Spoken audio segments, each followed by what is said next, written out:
Hello there, Team History Hit. You know that I have a weakness for naval history. And this time I'm going right back to the beginning. I'm going to talk about naval history as it affects Britain in a very different way. This is not Britain going out and conquering the rest of the world using the Royal Navy. This is Britain as the colonised imperial possession of Rome. And I'm going to talk to Simon Elliott, a Roman naval historian, about how the Navy played a key part in ensuring that Britain remained within the imperial fold. He's just written a book called Seagulls of Empire, and he has a lot to tell us about the Roman world. I'm Dan Snow, and this is History Hit. Let us therefore brace ourselves to our duty. We want one thing. German radio has just announced that Hitler is dead. Just 2 hours ago, Allied air forces began an attack on military targets in Iraq and Kuwait. I have never made a statement of this description. Que nosotros recordemos una responsabilidad propia, histórica. Simon, this is such an amazing subject because I often feel that the naval, the maritime, is ignored when people think about the Roman world. But that was, to a very large extent, that was a maritime empire, wasn't it? Well, it was. If you think about the Roman Empire, I mean, they have the Mare Nostrum sort of in the Mediterranean, and then they have the sort of the Atlantic up to and around the British Isles. So yeah, it was definitely a maritime nation. And also, don't forget the rivers as well, because the frontiers, for example, in the north were along the Rhine and along the Danube. The principal routes of access on major campaigns were down rivers. So when Julian invaded Persia, he sort of went down the Tigris and the Euphrates. That's where they carried all their. That's where the logistics sort of took place. So the maritime component was a vital aspect of the Roman Empire, and as you say, it's often overlooked. While you're on that subject, this is a key point, isn't it? Because rivers now have been sort of canalised, ditchified, sewerised. Rivers were mighty, sprawling, wide. I mean, how wide would the Thames have been, for example, in the spring when it was in flood? Probably about twice as wide as it is today, because you've got to bear in mind with the major rivers we have today, the sort of embanked, etc. So the Thames is a good example. So probably twice as wide. Although interestingly, actually, probably more easily fordable when you go upriver, downriver, for the simple reason that there would have been much more sort of marshland, etc. And I can give you a great example of a river from some of my research in the Roman Medway Valley. I live in the Upper Medway Valley, and the Romans had 5 major ragstone quarries in the Upper Medway Valley, which I think, by the way, were actually run by the Classis Britannica on behalf of the state, the Roman Navy in Britain. And they used the river Medway to transport millions of pieces of worked ragstone, which ended up sort of building a lot of Roman London through to the mid-3rd century. And that is a journey of about 170 to 127 kilometres one way, including an overnight stop. So you're talking about a huge amount, let's say half the stone which built Roman London, being quarried in ragstone quarries in the Upper Medway Valley. So we're talking about above the tidal reach and above Maidstone, and then being sent along the River Medway and then sent along the Thames estuary to London. So I mean, that's the kind of enormous undertaking that they'd have done in just the civilian context. We're not talking about what they did in a military context either. Okay, so Simon, that's fascinating stuff. Let's start at the beginning. Where does the Classis Britannica start, or indeed should we start with the Claudian Invasion? Obviously, that was a maritime amphibious operation. It's also very important because that is the origins of the Classis Britannica. So, for background, the Classis Britannica was a regional navy. Okay, so in the Roman Principate, instead of having one huge navy or sort of ad hoc navies as the Romans had throughout, for example, the Punic Wars and the Hellenistic Wars and the civil wars in the Mediterranean in the later centuries BC, as you go to the age of Augustus and onwards, they changed that and they ended up having regional fleets. So they ended up having 10 regional fleets covering different geographic areas. So there is a Classis Alexandrina in Egypt, there is a Classis Germanica in Germany, but for us, our regional fleet was the Classis Britannica, created from the 900 ships which were built for the Claudian Invasion in AD 43, staffed by about 7,000 personnel, and that remained in being from AD 43 through to probably the mid-3rd century, when we probably want to touch on it later, but it mysteriously disappears from the historical record. So yeah, that's how it originated.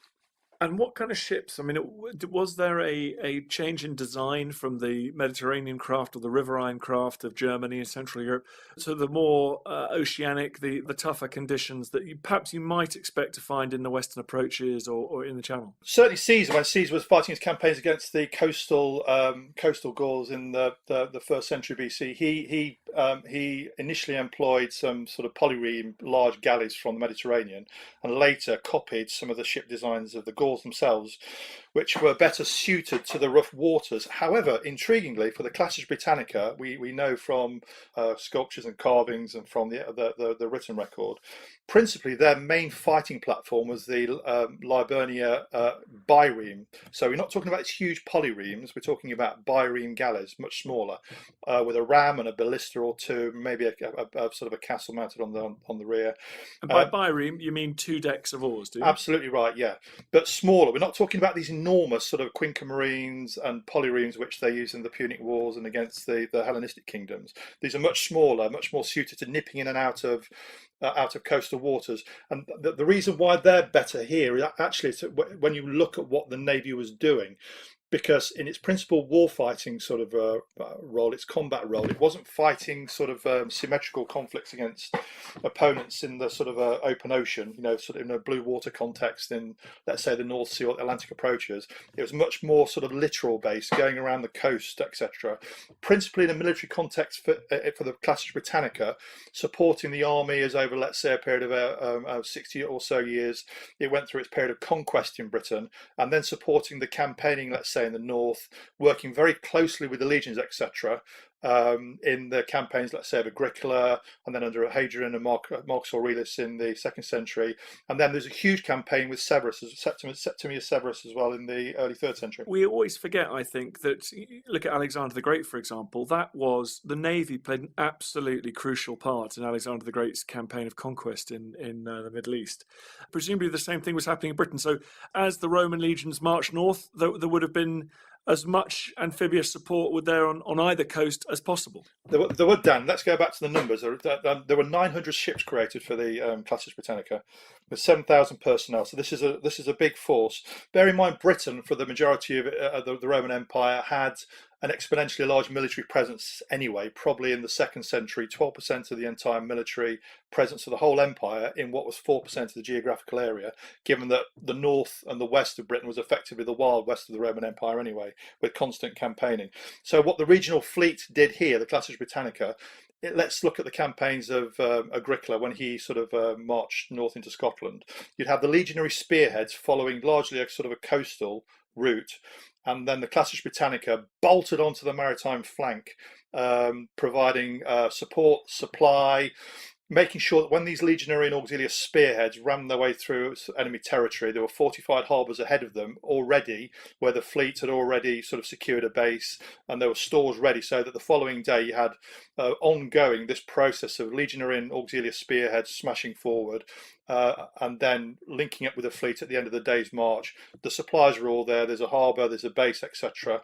And the littoral's completely controlled, so there's no way that the Caledonians in that case could actually go around the flank of the Roman spearheads either, because the Romans have got complete control of the littoral. And again, the Liburnia and the smaller Scapha and Myopa cutters and skiffs were sort of nipping forward to make sure that they were doing all the scouting, and then behind them you had the ponderous merchantmen bringing all the sort of supplies and transporting goods and allowing amphibious support. And presumably the geography of Britain, I've never really thought about that before, but the geography of Britain is quite suitable for that, because you've got this spine of mountains in the middle, and as you progress up, you've got rivers, the Trent and the rivers, for example, coming down from the Mersey, that you could advance up either side of Britain and have pretty much constant naval amphibious littoral support, couldn't you? You could. If you look at it's another great point, that if you look at the campaigns of conquest all the way from the Claudian Invasion in AD 43, there's a river crossing battle, which I think is on the River Medway near where I live, where the Navy would have been involved. There's a crossing of the Thames to enable the Romans to get into Essex, where they then get to what later became modern Colchester, and then Claudius arrives, again brought over by the Classis Britannica, and the province is declared. So the Navy's involved there. If you look at the campaigns of Vespasian, the later emperors, an absolutely fabulous sort of series of campaigns in the southwest. They're a coastal route. So the Vespasian's legions, these legionary spearheads, are moving along the south coast, and they're going to the southwest, the Navy's bolted onto the flank all the time.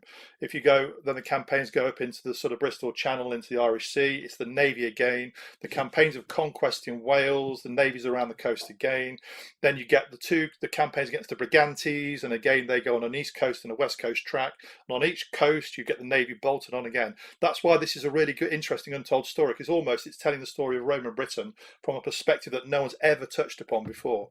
And yet there's this fleet of 900 ships and 7,000 men, which is a very substantial sort of component of the Roman military here. This reminds me, a bit out of context, but the legendary historian Nick Roger, the naval historian, points out in at least a couple of his books, the only successful invasions of Scotland have been naval invasions of Scotland. So where you've got a strong army, of course, marching up, but it's got proper naval support on its flanks, and they're the only ones that work. So. It's important to remember with Scotland, with the Romans never obviously fully conquered the north of Scotland, but they had a number of major campaigns. The two we know best of are Agricola's campaigns, made famous by Tacitus, obviously, which, by the way, is the first time we know in the historical record that Britain was circumnavigated by the Classis Britannica, but also this major campaign with 60,000 men, which Septimius Severus mounted in the early 3rd century.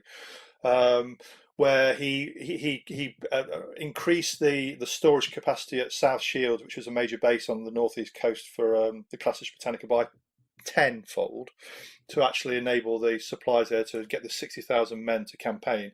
It was a desperately hard campaign over 2 years, and although again there was no political will for the Romans to actually remain there and fully conquer the north of Britain, after that campaign there was 80 years of peace on the northern border, which from my memory as an historian, with a wide-ranging interest in military history, is probably the longest period in the pre-modern era you actually had any peace on that northern border. And again, it's the Navy facilitating all these campaigns, going into the Firth of Forth, going into the Tay, going around the top into the Moray Firth, and all the time as they're going, they're building these fortified harbours, many of which we know of today. That's fascinating stuff. So what evidence of the Classis Britannica do we have now left to us in the archaeological record? You mentioned these fortified bases in Scotland, but I understand there's some stuff down the south east coast. There's loads and loads of different things, actually. There's the epigraphic record, so you've got a lot of epigraphy about it. A lot of the epigraphy, by the way, is in Boulogne. Now, it's very interesting that Boulogne... No, sorry to be stupid. Epigraphy is what? Writing? Right, yeah.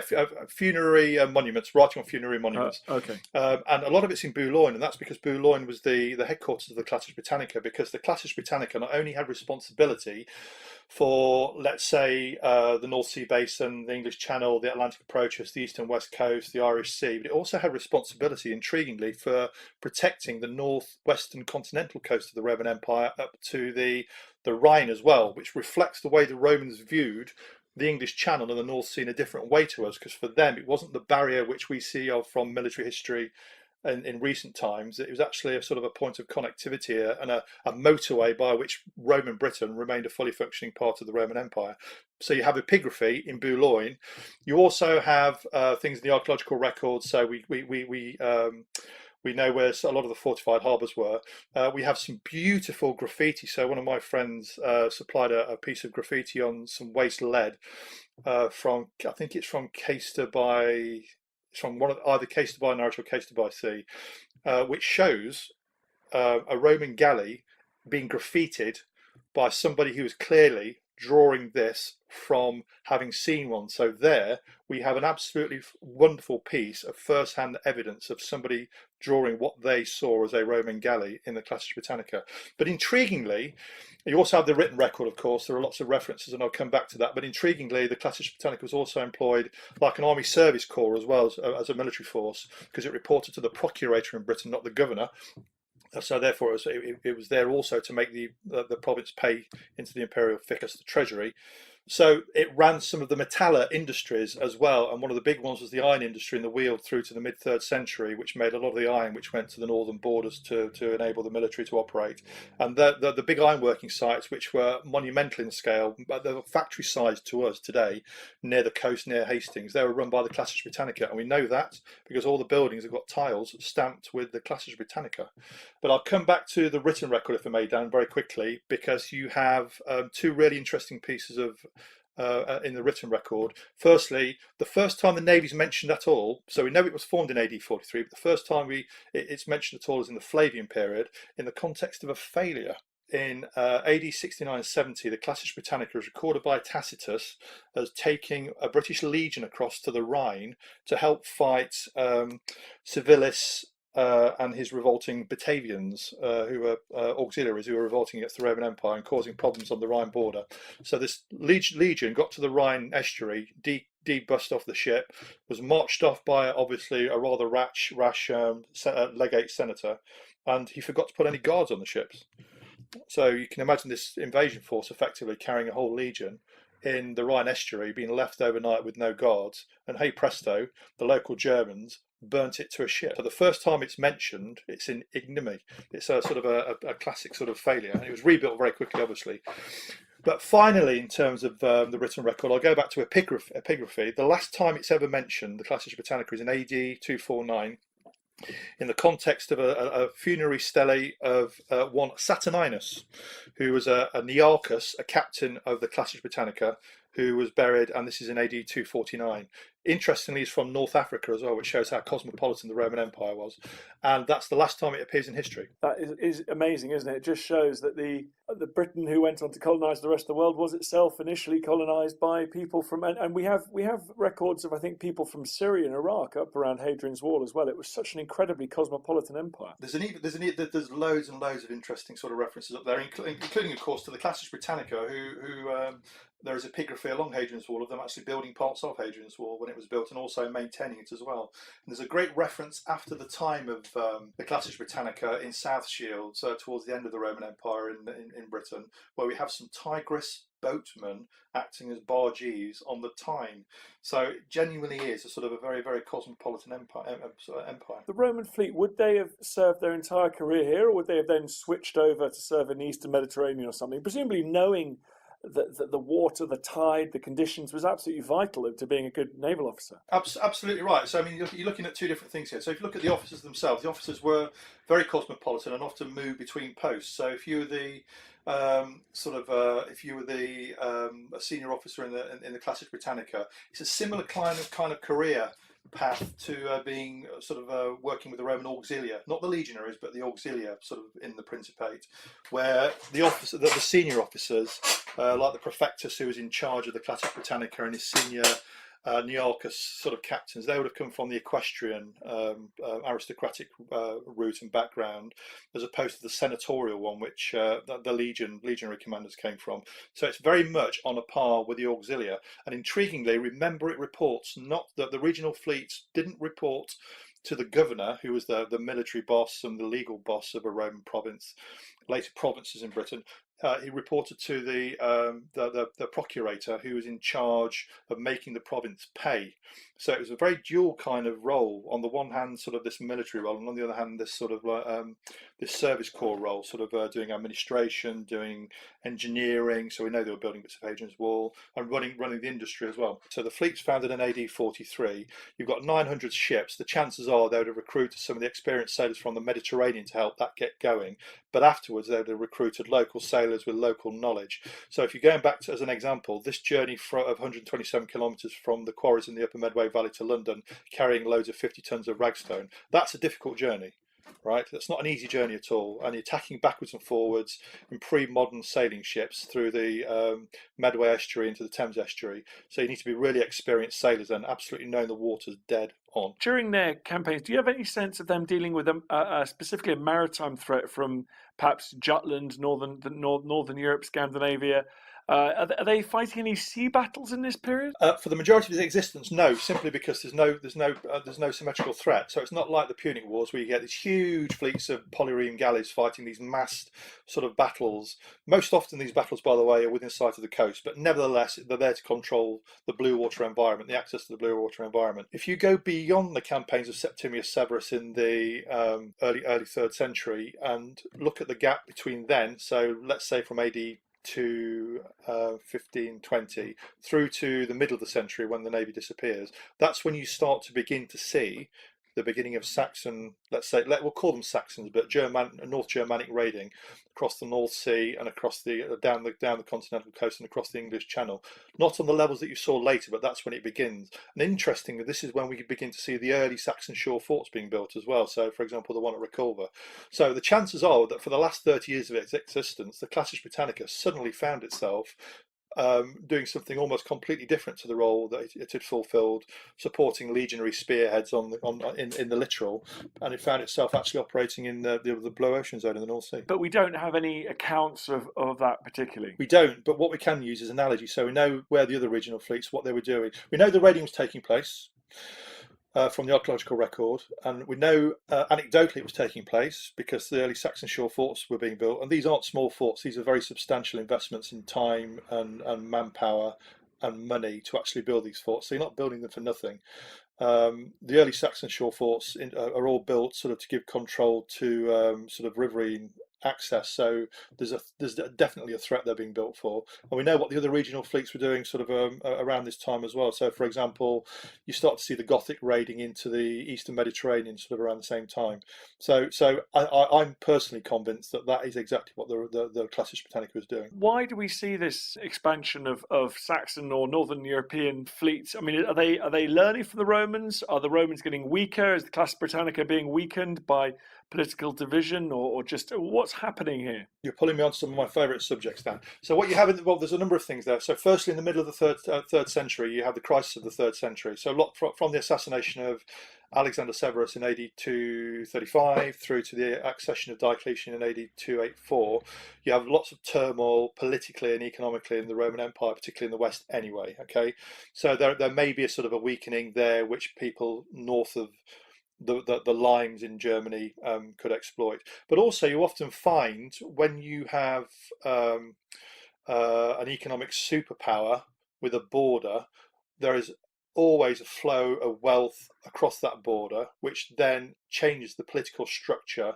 north of the border. So you tend to find a pattern where there are a lot of small political organisations north of the border, but gradually certain leaders amass wealth from contact of some sort with the Roman Empire, and so there's a coalescence of power behind bigger and bigger and bigger political units. So that's why from let's say the middle of the 3rd century onward, you start seeing these big confederations sort of creating friction along the border, ultimately sort of bursting into Gaul and into Germany.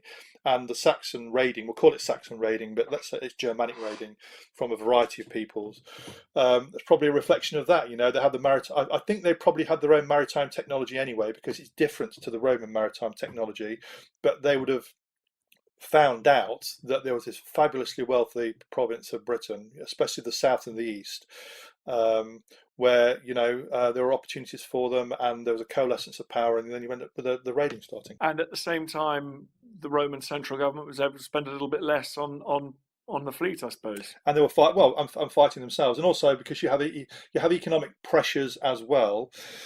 Let's look at what happens politically in Northwestern Europe at this time. You have the turmoil of the crisis of the 3rd century, and then AD 260 you have Postumus initiating his Gallic Empire, so that pulls Britain and Northwestern Europe away from the Central Empire for up to 10 years. And then you have my favourite Roman of all, the pirate king Carausius, who creates his North Sea Empire from AD 286 to AD 296. Intriguingly, of course, Carausius is initially brought in by the emperor as an experienced naval warrior to clear the North Sea of pirates, which is an example of showing how the Classis Britannica by that time had disappeared because these Saxon pirates were becoming endemic in their raiding.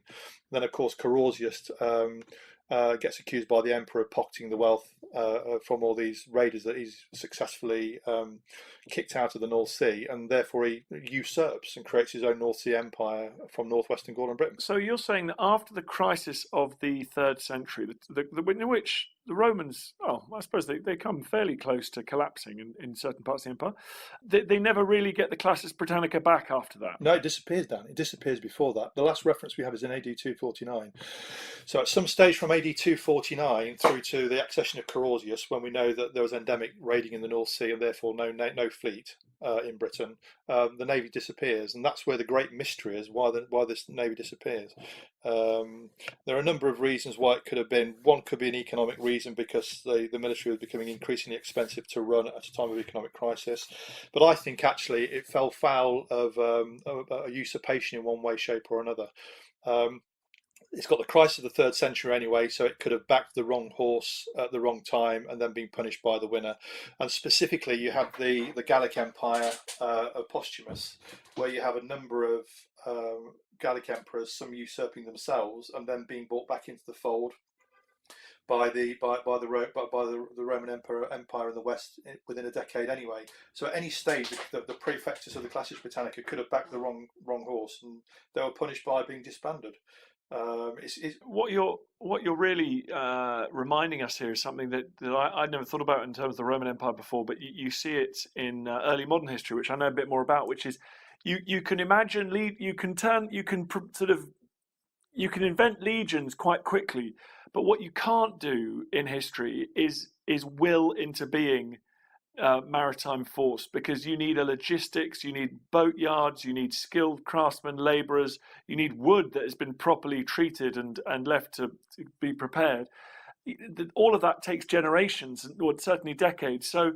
So actually, once you lose that capability, it's quite hard to just reimagine it again. It's absolutely true. I mean, there's so much skill involved, not only in running a fleet and operating it, but also building it.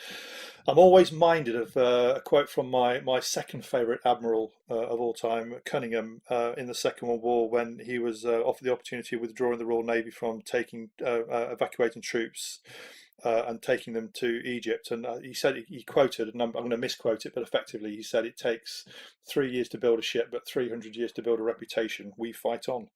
Which still sends a tingle at my spine every time I sort of read that. And for the Roman sailors, it would have been the same as well. But remember that, let's go back to my point earlier about the status of Britain within the Roman Empire. It's one of the farthest places you can go in the Roman Empire from Rome and the sort of centre of political power. Even when power's sort of distributed elsewhere later in the empire, it's still the furthest from Rome you can go in the west. It's always a frontier zone. The north and the west is always a militarized border zone.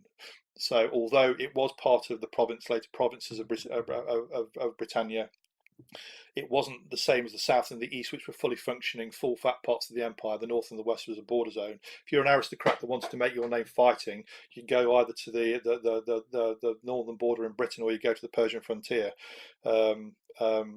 So Britain genuinely was, I think, sort of the north and the west was the wild west of the Roman Empire. Well, that is, you've given us. You really helped to change the way I think about the Roman Empire, and certainly its conquest and policing of Britain. And I guess, I suppose finally, I should say, obviously, the fleet was never reconstructed after that bizarre break in the 3rd century. And so the last 100 years or so of Roman rule here, I suppose the growth of those Saxon shore forts is actually a sign of a weakness of obviously it's a sign of weakness of naval power. You only build forts on the land if you can't stop people getting to your coastline at sea. Absolutely. I mean, if you look at some of the forts, so for example, the one at Dover, the Saxon shore fort at Dover was built on top of an earlier Classis Britannica fort. So there were some Classis Britannica forts, but they were very much aligned with the actual fleet, as opposed to sort of being these huge structures of these Saxon shore forts. So if you want to go to something like Richborough, you can see the scale of some of these Saxon shore forts, which is, I go back to my point, they're intense investments from the Roman state to build these things. And in terms of the naval, we do know that there was naval stuff happening just from the written record, if nothing else. So, for example, the Emperor Julian in the AD 360s built 700 ships in Britain and Gaul to help take grain over from Britain to help feed his army on the Rhine, the army that fought the Battle of Strasbourg.